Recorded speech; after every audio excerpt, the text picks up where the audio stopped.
Selamat pagi anak-anakku. Sebelum pembelajaran dibuka sama Pak Erik, marilah kalian cek kesiapan kalian terkait dengan pakaian kalian, apakah masih ada yang dikeluarkan atau ada buku selain buku PPKN. Ya, jadi harus buku PPKN ada di meja kalian, selain buku PPKN kalian harus sudah dimasukkan. Sudah siap anak-anakku? Silakan. Baik, kalau gitu saya buka dulu. Assalamualaikum warahmatullahi wabarakatuh. Waalaikumsalam warahmatullahi wabarakatuh. Baik, anak-anakku yang saya banggakan, yang saya cintai, pertemuan ini adalah pertemuan yang sudah direncanakan oleh Tuhan kita. Ya, jadi sebelum Pak Erik mulai pembelajaran, alangkah baiknya kita berdoa terlebih dahulu. Ya, silakan yang bisa memimpin doa. Yang mau angkat tangan? Aril? Oke, silakan Aril dipimpin doa. Belum kita mulai pelajaran dari yang kayak gini masing-masing. Sudah mulai.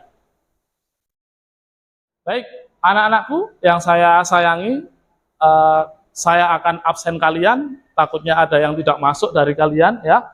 Jadi saya sudah menyiapkan absen kalian di sini.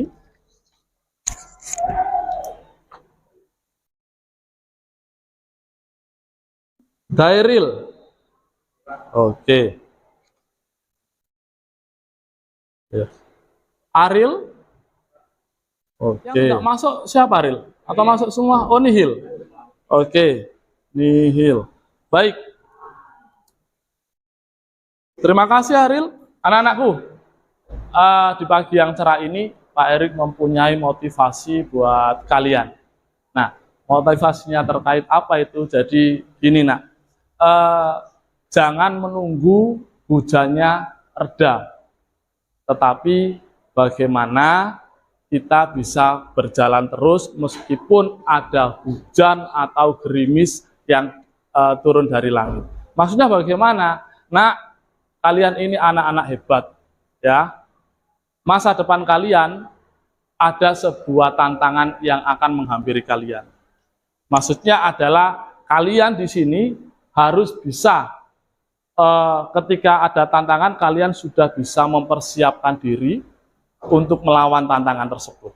Karena apa? Di masa depan kalian, tantangan itu pasti ada, dan bagaimana tantangan itu kalian bisa mengatasi dan jangan sampai menyerah. Baik, anak-anakku yang saya sayangi, minggu kemarin kita sudah pertemuan.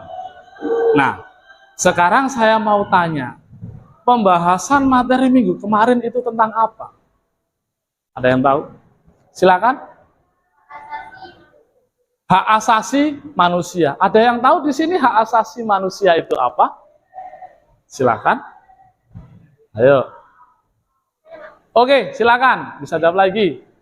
Hak asasi manusia adalah sesuatu yang melekat pada diri manusia yang langsung diberikan oleh Tuhan Yang Maha Esa, yang mana setiap manusia harus menghargai dan menjunjung tinggi.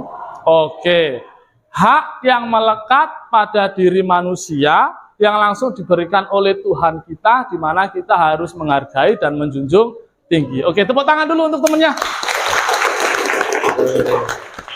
Bagus sekali ya. Jadi materi kemarin itu membahas tentang pengertian hak asasi manusia. Oke, nah saat ini nak, saya akan menjelaskan gambaran umum dalam pembelajaran pada kali ini. Apa itu gambaran umumnya? Jadi gini nak, pada pembelajaran hari ini, Pak Erik ya akan memberikan suatu materi, di mana materinya itu terkait dengan pelanggaran hak asasi manusia.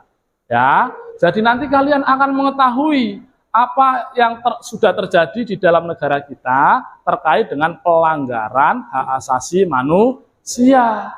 Nah, nanti nak, kita akan menggunakan model pembelajaran yaitu problem based learning, di mana pembelajaran ini berpusat atau kalian dikasih sebuah permasalahan yang nantinya kalian akan mencari sebuah solusi atau menganalisis masalah tersebut. Ya. Jadi itu gambaran umum terkait pembelajaran pada hari ini. Oke, lanjut. tujuan. Ya.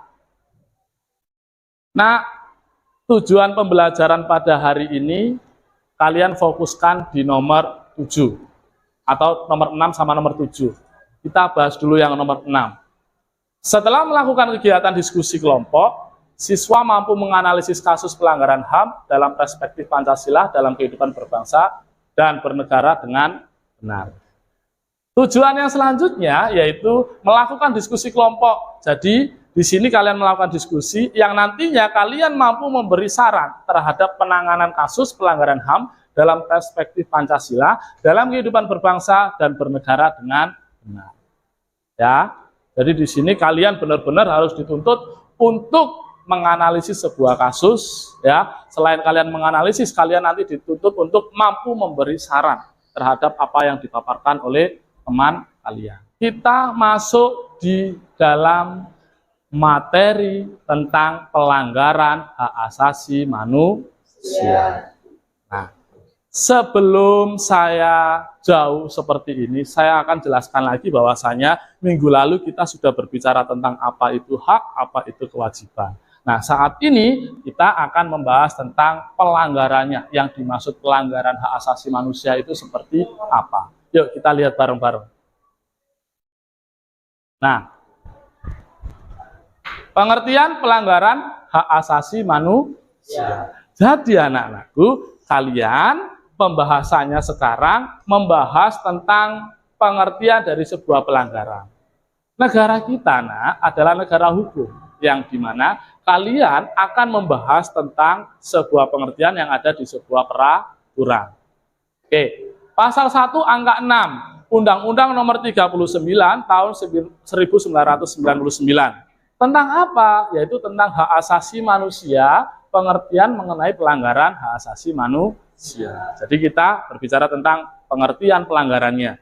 Nah, setiap perbuatan seseorang atau kelompok, termasuk aparat negara baik disengaja maupun tidak disengaja, ya, atau kelalaian, membatasi dan atau mencabut hak asasi manusia seseorang atau kelompok yang dijamin oleh undang-undang ini dan tidak mendapatkan atau dikhawatirkan tidak akan memperoleh penyelesaian hukum yang adil dan benar berdasarkan mekanisme hukum yang berlaku.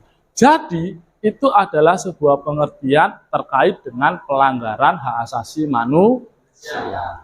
Paham dari sini? Paham. Lanjut. Oke. Masuk di penyebab. Baik, anak-anakku. Penyebab pelanggaran hak asasi manusia, ya. Jadi penyebab pelanggaran hak asasi manusia di sini ada dua faktor. Yang pertama ada faktor internal dan yang kedua ada faktor eksternal. Sekarang saya mau tanya, apa sih faktor internal itu? Siapa yang bisa menjawab? Oke, silakan. Faktor internal adalah faktor dari dalam diri manusia untuk melakukan pelanggaran HAM. Oke, bagus sekali. Tepuk tangan dulu. Oke, hebat-hebat ya anak ini ya. Jadi faktor internal yang terjadi terhadap penyebab pelanggaran hak asasi manusia itu adalah di mana dorongan dari dalam untuk atau dari diri kita untuk melakukan suatu pelanggaran. Sekarang kita akan masuk di pelanggaran HAM berat. Oke, siapa yang tahu di sini pelanggaran HAM berat itu apa? Yuk, silakan. Pelanggaran HAM berat adalah tindakan yang bersifat sistematis dan meluas yang menghilangkan nyawa seseorang. Oke, tindakan yang bersifat sistematif dan meluas yang bisa menghilangkan nyawa seseorang. Jawabannya betul. Tepuk tangan.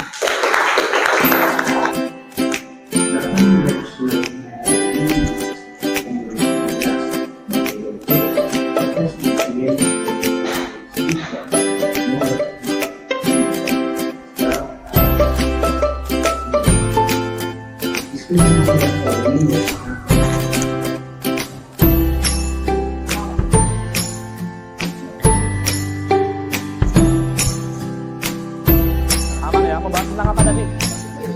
Strategi kembali satu atau dua? Satu ya, sorry. Oke. Strategi kembali satu. Jangan lupa ketika kalian menganalisis itu ya, nanti 6 komponen harus ada. pelanggaran HAM berat atau ringan, penyebabnya apa, akibatnya apa ya. Nanti kalian terakhir dulu kalau bisa memberikan sebuah saran ya terkait dengan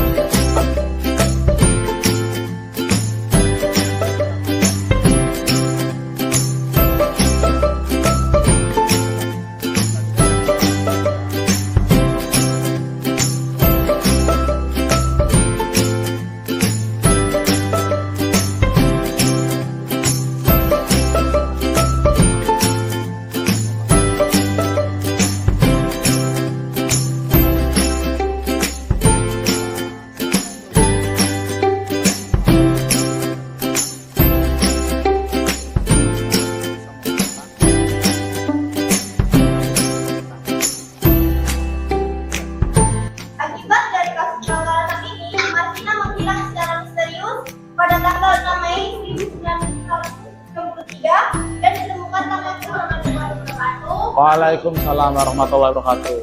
Saya kewajiban dari kelompok 2 yang akan menanggapi presentasi dari kelompok 1, yaitu bahwa tindakan seperti itu tidak bisa diperlihatkan dan harus ada yang bertanggung jawab. Tidak bisa menerima begitu saja bahwasanya kita adalah negara hukum yang dimana jika ada kasus tersebut ya kita harus mengusut tuntas.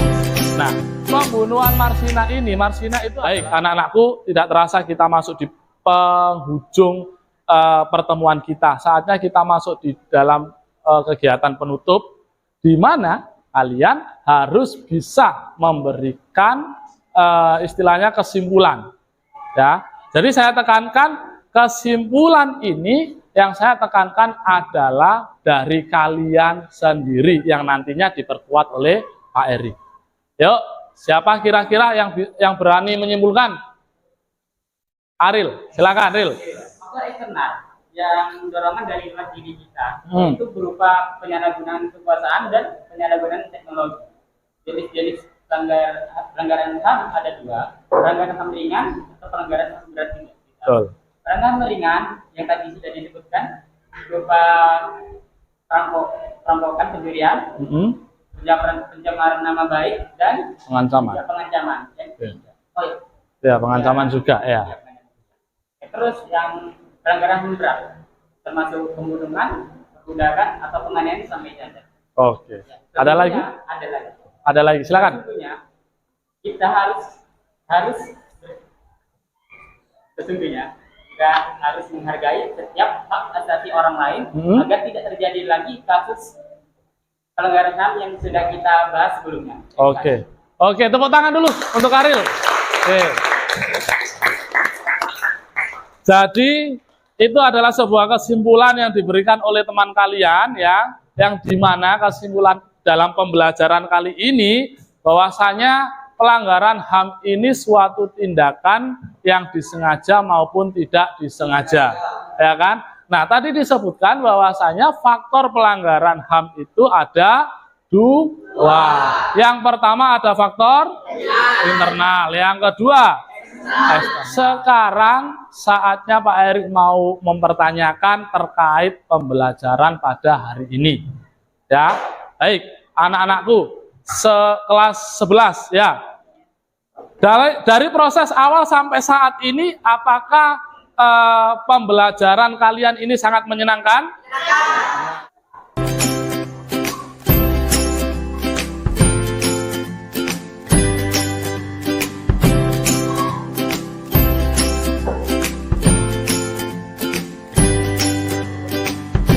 Baik, anak-anakku ya, rencana tindak lanjut kita pembelajaran pada hari ini yaitu silakan kalian pelajari di buku paket kalian, buku paket PPKN halaman 92 ya, halaman 92. Silakan kalian kerjakan. Di situ ada latihan-latihan soal yang nantinya minggu depan saya akan langsung ngecek. Bisa dipahami? Bisa. Oke.